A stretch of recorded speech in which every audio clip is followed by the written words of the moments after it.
കേരളത്തിന് ദോഷകരമെങ്കിൽ PM ശ്രീ പദ്ധതി നടപ്പാക്കാൻ അനുവദിക്കില്ല എന്ന് LDF കൺവീനർ TP രാമകൃഷ്ണൻ 24നോട് പറഞ്ഞു. അടുത്ത LDF യോഗത്തിൽ വിഷയം ചർച്ച ചെയ്യും. ചർച്ചയിലൂടെ പ്രശ്നത്തിന് പരിഹാരം കാണുമെന്നും TP രാമകൃഷ്ണൻ വ്യക്തമാക്കി. 24 എക്സ്ക്ലൂസീവ്. ഇടതുപക്ഷ ജനാധിപത്യ മുന്നണി ഈ വിഷയം ചർച്ച ചെയ്യുന്നുണ്ട്. അപ്പം സ്വാഭാവികമായിട്ട് ഒരു പ്രശ്നത്തിലെടുത്ത നിലപാടിനെ കുറിച്ച് CPI വ്യത്യസ്ത അഭിപ്രായം പറഞ്ഞിട്ടുണ്ട്. അത് ഇടതുപക്ഷ ജനാധിപത്യ മുന്നണിയുടെ ഒരു ഭിന്നതയായി അതിനെ കണക്കാക്കേണ്ടതില്ല. പ്രശ്നം ഞങ്ങൾ ചർച്ച നടത്തി ന്യായമായ നിലപാടെടുത്ത് പ്രശ്നം പരിഹരിക്കും. കേരളത്തിൻ്റെ താല്പര്യത്തിന് വിരുദ്ധമായി എന്തെങ്കിലും ഈ ഒപ്പിട്ട കരാറിലുണ്ടോ? ഉണ്ടെങ്കിൽ അത് ഗൗരവമായി പരിശോധിച്ച് ഞങ്ങൾ കൂട്ടായ ചർച്ച നടത്തി അത് സംബന്ധിച്ചുള്ള നിലപാട് സ്വീകരിക്കും എന്നുള്ളതാണ് ഇടതുപക്ഷ ജനാധിപത്യ മുന്നണി എന്നുള്ള നിലയ്ക്ക് കാണാൻ സാധിക്കുക. ദീപക് ധർമ്മടം വിവരങ്ങൾ നൽകും കോഴിക്കോട്ട് നിന്ന്. ദീപക്, ഇതെന്ത് മുന്നണി, ഇതെന്ത് കൂട്ടുത്തരവാദിത്വം, ഇതെന്ത് ഗവൺമെന്റ് എന്ന് ഈ മുന്നണിയിലെ രണ്ടാമത്തെ പാർട്ടിയുടെ നേതാവ് ബിനോയ് വിശ്വം ഇന്നലെ മാധ്യമങ്ങൾക്ക് മുന്നിൽ ചോദിച്ചതാണ്. അത് ഒരു ഭിന്നതയായി കണക്കാക്കേണ്ടതില്ല, അങ്ങനെ ആ മട്ടിൽ വിലയിരുത്തേണ്ടതില്ല എന്ന് LDF കൺവീനർ പറയുന്നു. അപ്പോൾ ഇത് ഭിന്നതയല്ല എന്നാണോ അദ്ദേഹം പറയുന്നത്? പിന്നീട് ഈ ഇടതുമുന്നണിയിൽ ഇനി ചർച്ച ചെയ്തിട്ട് എന്ത് പ്രസക്തിയാണുള്ളത്? ആരും അറിയാതെ ഈ ധാരണാപത്രത്തിൽ ഒപ്പിട്ടിട്ട് അത് ഒരു വലിയ ഒരു വിവാദമായി CPI ഉയർത്തിക്കൊണ്ട് വന്നിട്ട് ഇനി അത് ചർച്ച ചെയ്യാം എന്ന് ഇടതുമുന്നണി കൺവീനർ പറയുന്നത് ഏതെങ്കിലും തരത്തിൽ CPIക്ക് സ്വീകാര്യമാകുമോ?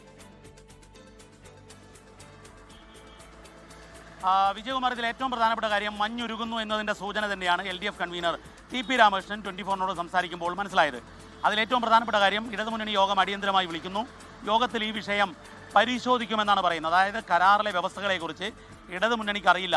CPMൽ അത് ചർച്ച ചെയ്തിട്ടുണ്ടാകാം, അത് CPM സെക്രട്ടറി പറഞ്ഞിട്ടുമുണ്ട്. MV ഗോവിന്ദ മാസ്റ്റർ ഇന്നലെ പറഞ്ഞതാണ്. പക്ഷേ എന്നാൽ ഇടതുമുന്നണിയിൽ ഇത് ചർച്ച ചെയ്തില്ല എന്നുള്ളതാണ് CPIയുടെ പരാതി. CPI അതിനെതിരെ രംഗത്ത് വന്നു, അതിനെ മാനിക്കുന്നു. അതുകൊണ്ട് തന്നെ ഇടതുമുന്നണി ഇത് പരിശോധിക്കും. കരാറിലെ വ്യവസ്ഥകൾ കേരളത്തിന് എതിരാണെങ്കിൽ, ദോഷകരമാണെങ്കിൽ പദ്ധതി നടപ്പിലാക്കുന്ന കാര്യത്തിൽ പുനഃപരിശോധന ഉണ്ടാകും എന്നു തന്നെയാണ് ഇടതുമുന്നണി കൺവീനർ TP രാമകൃഷ്ണൻ നമ്മളോട് പറഞ്ഞത്. ഇതിൽ വളരെ കൃത്യമായി CPIയെ അനുനയിപ്പിക്കും എന്നുള്ളത് തന്നെയാണ്. CPI ഏതെങ്കിലും രീതിയിൽ മുന്നണി വിട്ടു പോകില്ല എന്ന് കൃത്യമായി TP രാമകൃഷ്ണൻ നമ്മളോട് സംസാരിക്കുന്നതിനിടയിൽ പറയുന്നുണ്ട്.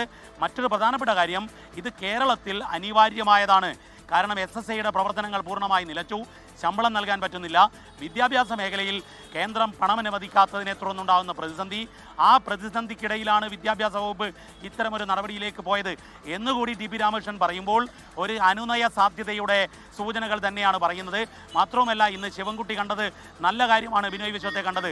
തമ്മിൽ തെറ്റിദ്ധാരണകൾ പറഞ്ഞു തീർക്കാൻ സാധിക്കുമെന്നുകൂടി LDF കൺവീനർ പറയുമ്പോൾ LDF ഈ കാര്യത്തിൽ ഒരു അനുനയത്തിൻ്റെ സാധ്യതകൾ തേടിക്കഴിഞ്ഞു, മഞ്ഞുരുകി തുടങ്ങിയിരിക്കുന്നു എന്നത് തന്നെയാണ്. പക്ഷേ എന്നാൽ ഇത് പരിശോധിക്കും ഇടതുമുന്നണി എന്ന് പറയുന്നതിന് വലിയ രാഷ്ട്രീയ പ്രാധാന്യമുണ്ട്. കാരണം ആ പരിശോധനയിൽ CPIയുടെ നിലപാട് നിർണായകമാകും. കാരണം പരിശോധനയിൽ കരാറിലെ വ്യവസ്ഥകൾ കേരളത്തിന് ഗുണകരമല്ല എന്ന് CPI പറഞ്ഞാൽ CPMന് ഇടതുമുന്നണി യോഗത്തിൽ ആ കാര്യത്തിൽ CPIയുടെ നിലപാടിനോട് എങ്ങനെ പ്രതികരിക്കേണ്ടി വരും എന്നുള്ളതൊരു പ്രശ്നം തന്നെയാണ്. ഏതായാലും പ്രശ്നം ചർച്ച ചെയ്ത് പരിഹരിക്കുമെന്നാണ് LDF കൺവീനർ പറഞ്ഞിരിക്കുന്നത് 24നോട്. വിജയകുമാർ. ദീപക് ധർമ്മടമാണ് വിവരങ്ങൾ നൽകിയത് കോഴിക്കോട്ട്. ലോകത്തെവിടെയായാലും ഏത് സമയത്തും 24 വാർത്തകളും ഓഗ്മെന്റഡ് റിയാലിറ്റി പാക്കേജുകളും എക്സ്പ്ലെയിനറുകളും വിശദമായി കാണാൻ ഞങ്ങളുടെ YouTube ചാനൽ നിങ്ങൾക്ക് സബ്സ്ക്രൈബ് ചെയ്യാം.